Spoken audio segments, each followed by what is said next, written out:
guys, welcome back to my channel. I'm Cameron if you're new here, and I love health and wellness content. So with that being said, love creating content like that. And I thought I would give you guys some healthy habits that I am taking with me into my 25th year of life, along with a little Q&A at the end. I'm also sorry if I talk chronically slow. I am a California girl through and through, so I know I have a little bit of like that California lag, but you could just put me in times two to like make me go quicker. One habit that I will be taking with me is my morning routine. My morning routine is lengthy, but I'm going to give you guys my like must-have habits that I'm taking with me. Making my bed and picking up my room. If I do not do those consistently, I will end up having a disastrous of a room by the end of the week. So I have to do that every day. Otherwise, like, my room looks really crazy. If my room's messy, I feel like my brain's messy and I can't get things done. If you're my sister, she's probably gonna laugh at this. I don't even think she watches these, but she still thinks I'm messy. But I promise you, I have to pick up my room. Some other things for my morning that I will be taking with me is journaling and reading. I have been free journaling lately, along with doing my gratitude and listing some things that would make today great. I did get those that idea from the 5-minute journal, and because I used to have one and I just took it along with me because I liked the practice of it. And I did just finish my first book of the year and I'm proud of myself for it. I'm trying to read 12 books this year, so I'm trying to read a chapter a day. I feel like if I read a chapter a day, I am on track to do the 12 books. Last year I was really bad at reading. The previous year, 2023, I was really good at reading and I like read so much, and then I don't know what happened last year, but I really want to get back on it. So 1 book a month is what I'm doing, which is why the habit is coming with me into my 25th year of life. The last thing that I do in the morning that is like non-negotiable and I will not do at the end of my day is working out. If I don't work out in the morning, I'm not working out at all. So that is a habit that I'm keeping with me in the morning to ensure that I get my workout in. Now I might go for a walk after work, but I'm just not the type of person that can like do a workout in the afternoon. I don't know why. I know I'm a morning person and I've learned that about myself. So, okay, this is like my last habit in the morning that I have to do. A lot of my habits are in the morning because I have a full-time job. So I have to do like a lot of my stuff in the morning, and then like at night is more chill.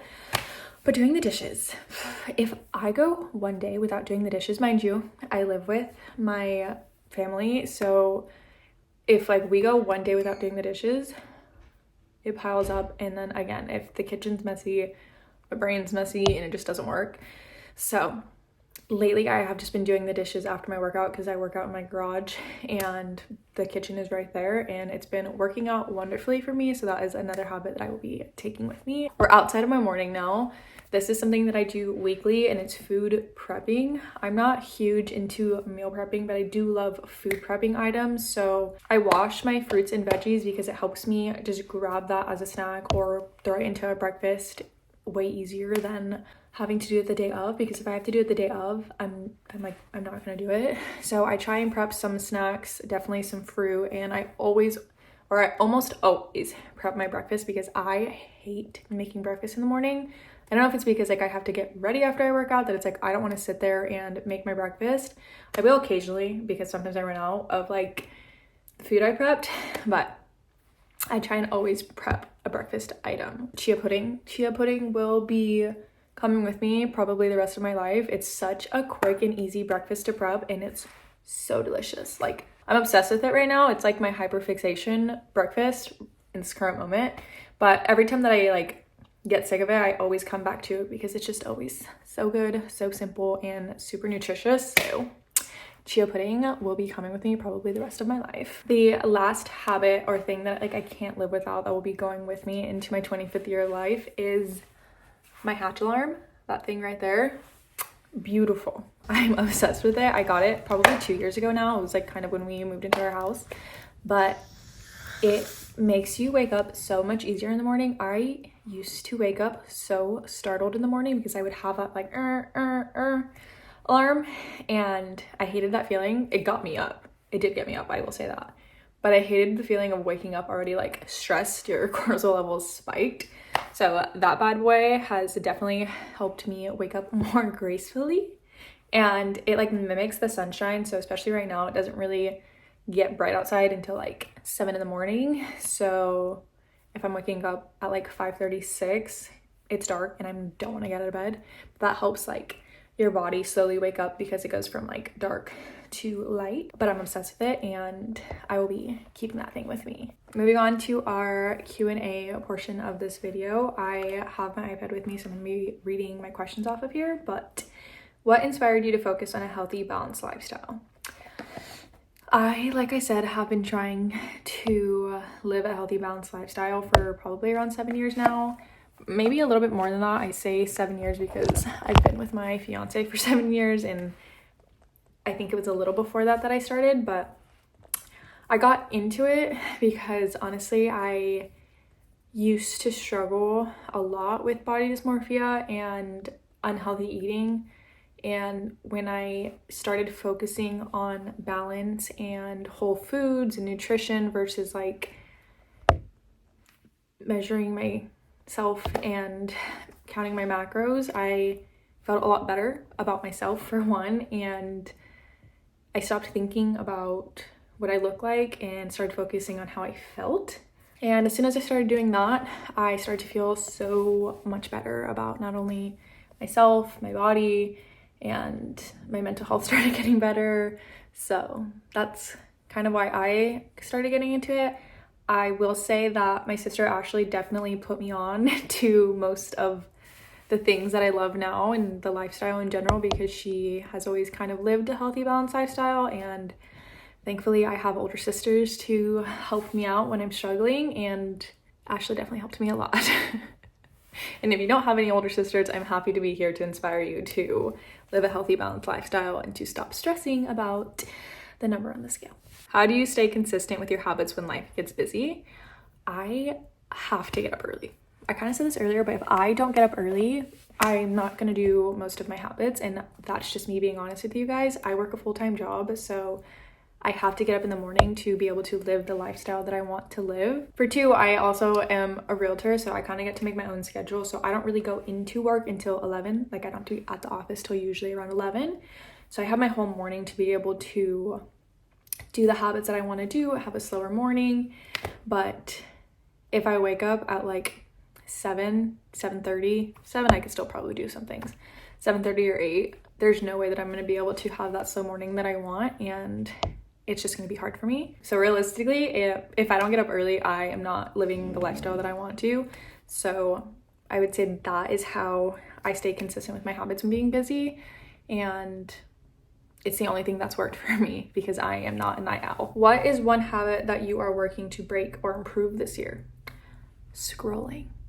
I always laugh when content creators say this because like obviously you want to get more views, so like you want people to be scrolling, but I still scroll, don't get me wrong. I'm just trying to focus on my habits before scrolling. So for instance, my morning routine, I try not to pick up my phone until at least after my workout, because then I have read, I journaled, I'm currently trying to learn Spanish, so I do that in the morning, and I've worked out. So as long as I get that stuff done and I scroll a little bit after that, then I'm happy and I can scroll in peace knowing that it wasn't the first thing that I did in the morning. Although with TikTok maybe being banned, I might not be scrolling as much anymore. How do you practice self-love and avoid burnout? I practice self-love in a few different ways. I would say exercising obviously is a form of self-love. I try and do it for my future self and not for me really in the moment, because sometimes when I wake up I don't really want to work out, and that's when I really have to be like, okay, you're doing this for your future self and not for you right now. By future self I mean like later on in life when I am an old lady. Apparently, I've heard this on TikTok, so I don't know how credible it is, but apparently if you lift heavier weights now, it's like easier for you in the future, which made sense to me. So I think of my future self and do it for her. I also love a good everything shower, and that could take me quite some time. So that really is a form of self-love. Also like lathering yourself up in your moisturizer, your body oils, putting a good face mask on. I'm working on hair care this year, so those are all good forms of self-love that I practice on myself. What are your most have tools or products for staying healthy?